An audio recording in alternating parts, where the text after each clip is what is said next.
So what we're doing with the water flow in this aquarium, the most important thing that we have is very good surface agitation.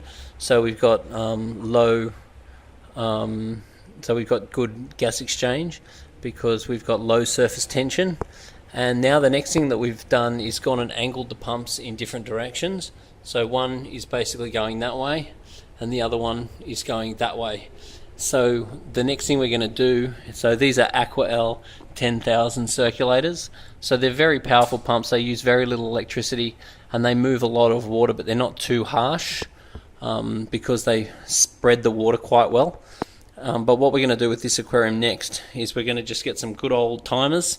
So for example, an hour the water's going to run this way, then for an hour the water's going to run that way, then for an hour they're both on, then an hour they're both off. And we want to stagger it so it's not really a predictable one way then the other way. We want to just have it so it breaks up the whole way through.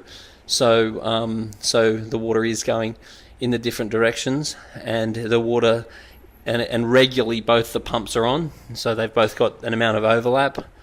And it is really important if you are going to have the changing direction water flows, which is a really good idea, but you need to make sure your pumps are powerful enough in the first place to ensure that you're getting at least 15 times an hour in both directions.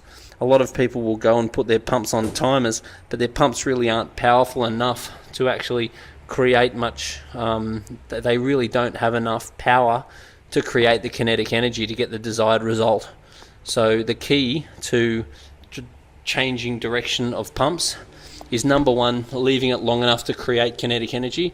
If you just do 5 minutes that way and 5 minutes that way, you will never have much kinetic energy in the tank, because by the time the water picks up some momentum, it's changed around again, and then it takes a long time for the water to change.